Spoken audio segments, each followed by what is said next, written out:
गोदी मीडिया के हालात दिनों दिन और भी बदतर होते जा रहे हैं। स्थिति तो ये हो गई है कि जो गेस्ट इनके कार्यक्रमों में जा भी रहा है उससे भी गाली गलौज, बदतमीजी और भी बहुत कुछ जो नेशनल टीवी पर नहीं किया जाना चाहिए वो सब गोदी मीडिया कर रहा है। लिहाजा भी इन्हीं के गेस्ट इनके मुंह पर इन्हें करारा तमाचा जड़ रहे हैं। यकीन ना हो तो एक छोटा सा नमूना देखिए। बट मुझे आप बोल लेने दीजिए, नहीं तो I can go. Thank you sir. आज लिख रहे हैं, ठीक है, कोई बात नहीं। देखा आपने एंकर की बदतमीजी से तंग आकर एक रिटायर्ड मेजर जनरल वो डिबेट छोड़ने को मजबूर हो गए। हालांकि ये तो शुरुआत भर थी, क्योंकि आज हम आपको गोदी मीडिया का वो जहरीला एजेंडा दिखाएंगे जिसे तंग आकर पूर्व मुख्यमंत्री से लेकर सांसद तक, जाने माने बाबा तक वो गोदी मीडिया के कार्यक्रमों को छोड़कर जाने को मजबूर हो गए थे और जाते जाते ये भी कहकर गए कि आज के बाद तुम्हारे चैनल पर कभी नहीं आएंगे। और तो और चैनल के खिलाफ केस तक करने की बात कही गई, वो भी हम आपको दिखाएंगे। लेकिन शुरुआत उसी ताजे मामले से जहां वैसे तो दिन रात गोदी मीडिया विपक्ष पर आरोप लगाता है कि विपक्ष सेना के लोगों का अपमान करती है,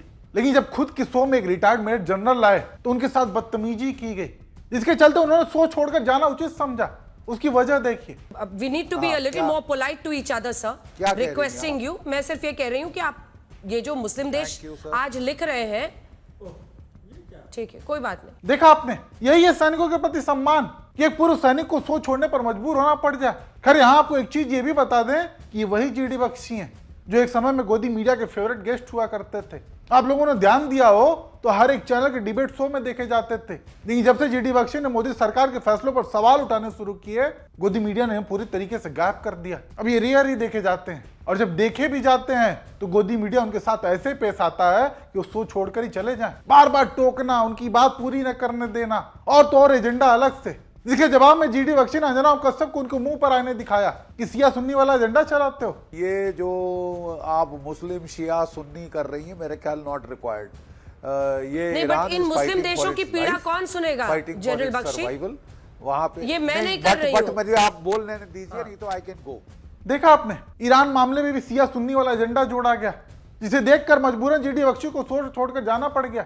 हालांकि ये तो शुरुआत भर थी, क्योंकि आज हम आपको इससे भी बड़े वाले नमूने दिखाएंगे जहां यूपी के पूर्व मुख्यमंत्री तक गोदी मीडिया की चाटुकारिता से तंग आ गए थे और आखिरकार अंत में उन्हें कहना पड़ गया कि आज के बाद तुम्हें कभी इंटरव्यू नहीं दूंगा। समाजवादी पार्टी का कोई व्यक्ति तो माफिया है क्या? आप कुंडा के जिनका नाम नहीं रहा, क्या माफिया बोल सकते हो आप? क्या आपकी हैसियत है बोलने की? आपकी हैसियत है बोलने की? माफिया बोलेंगे उसको? आप बोलिए जौनपुर में जो क्रिकेट खेला था वो माफिया बोल सकते हो आप? आपकी हैसियत हो तो बोल दो। तो क्यों नहीं बोल सकते हैं? आप बोल के दिखाइए। बिल्कुल बोल सकते हैं। बोलिए। आपका टाइम खत्म हो गया, इसलिए मैं जाना चाहता हूँ। नहीं, नहीं, अब नहीं बैठूंगा मैं आपके चैनल पर। ये आखिरी इंटरव्यू आपके चैनल का, इसका नहीं बैठूंगा मैं आपके इस चैनल पे आखिरी बार बैठ रहा हूँ, इसका नहीं बैठूंगा, क्योंकि आप 22 लोग हैं, आप 22 नहीं, मैं जा रहा हूँ आपके कार्यक्रम से, क्योंकि आधे घंटे का आपने टाइम आगे से ज्यादा नहीं बोल सकता हूँ। किस किसान को खाद मिली है बताओ आप? किस किसान को खाद मिली बताइए आप? नहीं करिए, जवाब दीजिए ना। मुझसे क्यों पूछ रहे हैं? योगी आदित्यनाथ से पूछिए ना। आप योगी आदित्यनाथ से पूछिए। आप दिन भर अगर कॉन्क्लेव देखेंगे, आपकी टीम जो मॉनिटर करती है, आपको मैं पता लग कॉन्क्लेव जाएगा। नहीं देखूंगा आपका। आप इतना नाराज मत इतना होइए। हो गया, जितना देखना तो कॉन्क्लेव हो गया। आपने आधे घंटे के लिए बुलाया, इसलिए मुझे आधे घंटा हो गया, मुझे जाना अच्छा, है, क्योंकि मैं हटूंगा तो वो लाइव दिखाओगे, मैं हट के चला गया। नहीं, क्या आपने आधे घंटे के लिए बुलाया, आधे घंटे का साइन। देखा आपने, गोदी पत्रकारिता की चाटुकारिता देखकर अखिलेश यादव को कहना पड़ गया कि अब तुम्हें कभी इंटरव्यू नहीं दूंगा। हालांकि उन्होंने चाटुकारों को अच्छे से आईना भी दिखाया, लेकिन फिर भी ये गोदी एंकर सुधरने को राजी नहीं है। एक और नमूना देखिए, जहां एक निर्दलीय सांसद गोदी एंकर के एजेंडे से परेशान होकर डिबेट छोड़ने को मजबूर हो गए थे। अब पप्पू यादव के बच्चों को क्यों चाहिए आरक्षण? नहीं, आप ये आरोप लगा रहे हैं ना कि एक तरफा बातें मैं किया करती हूँ, एक तरफा बातें आप करते हैं, और आपको सोचना चाहिए पप्पू यादव जी, पूर्णिया के आप सांसद हैं, जाति देखकर आप विकास करेंगे वहाँ पर, जाति देखकर जो पूर्णिया में हवाई अड्डा बना है वहाँ पर जाति देखकर लोगों की एंट्री होगी। कैसी बातें करते हैं, कैसे सांसद हैं आप पप्पू यादव जी? गलत बात कर रहे हैं। अरे ये चित्रा जी क्या, ये कौन सी भाषा है? शुरू में आप कह रहे हैं एक तरफा बातें करती हैं, थोड़ा तमीज से आप बोले, थोड़ा तमीज से मैं बोलूंगी, ठीक से। आप अपने साथ जैसा व्यवहार करते हैं, चाहते हैं वैसा ही मेरे साथ भी करिए पप्पू यादव जी, हम लड़ाई बिल्कुल तमीज से। नहीं, मैं आपको यहाँ पर कुछ कहने के लिए भी नहीं बैठी हूँ।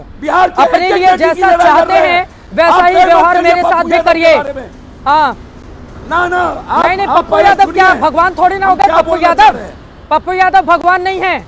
गलत बयानी करेंगे टोका जाएगा पप्पू यादव जी, गलत बयानी मत कीजिए। एक तरफा बातें, सवर्ण बच्चों के AWS जो गरीब कोटि के हैं, गरीबों को क्यों नहीं मिलना चाहिए आरक्षण? सारा आरक्षण का लाभ जो पैसे वाले लोग हैं वो लेकर जाएंगे, क्यों नहीं गरीब का बच्चा पढ़ेगा? आज जैसे लोगों की वजह से गरीबों के बच्चे नहीं पढ़ पाते हैं। एकदम गरीबों की आवाज आपको उठानी चाहिए और बैठकर यहाँ पर AWS का कोटा गिना रहे हैं। गलत बात है पप्पू यादव जी। आप बताइए ईडब्ल्यूएस में गरीब बच्चों को आरक्षण मिलता है, सभी सवर्णों को आरक्षण नहीं मिलता है, उसके लिए बकायदा गाइडलाइन है। गलत बयानी मत कीजिए, सांसद हैं, पढ़ लिख कर आया करिए, थोड़ा बोलिए। आप गलत बयानी यहाँ मत कीजिए।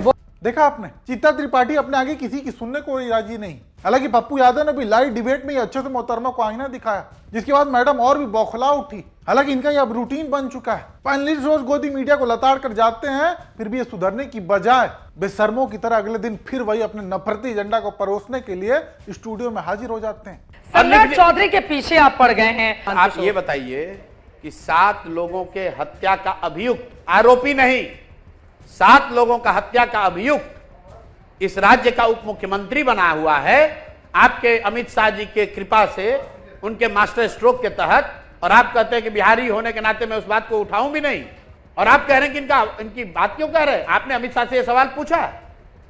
आपने अमित शाह जी से यह सवाल पूछा कि सर आपने जिसको उप मुख्यमंत्री बनाया है वो 7 लोगों के हत्या, 7 लोगों की हत्या मतलब नरसंहार हो गया, 7 लोगों की हत्या का वो आदमी अभियुक्त है, जेल काटा है, और वो आदमी ये बता भी नहीं रहा है कि वो कर क्या रहा है, और आप कह रहे हैं कि पीछे पड़ गए।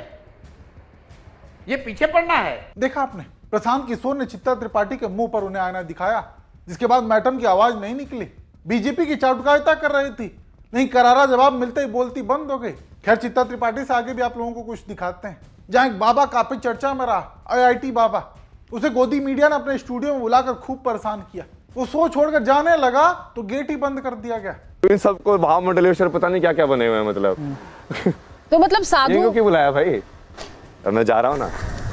देखो भाई, इन लोगों ने ना ये न्यूज़ वाले ना फिर से चालू करने की कोशिश कर रहे हैं। कितना लाइन किया तुम्हारे साथ? आपसे वही प्रश्न पूछा जाएगा जो आटी ढाबा जी, आटी ढाबा शुरू कर देंगे।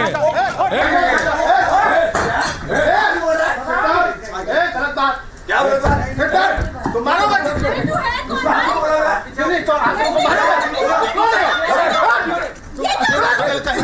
पूरे सनातन धर्म को बदनाम कर रखे हो।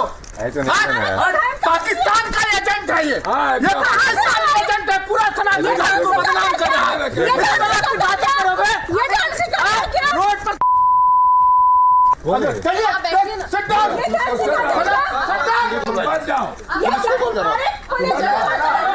मैं FIR क्लोज कर रहा हूँ। इन लोगों ने स्टूडियो सनातन का सा नहीं आता और इन्होंने बाहर नहीं जाने दिया। उनको वो करोगे? ये स्टूडियो के अंदर बंद कर दिया, गेट खुलवाइए। गेट खुलवाइए।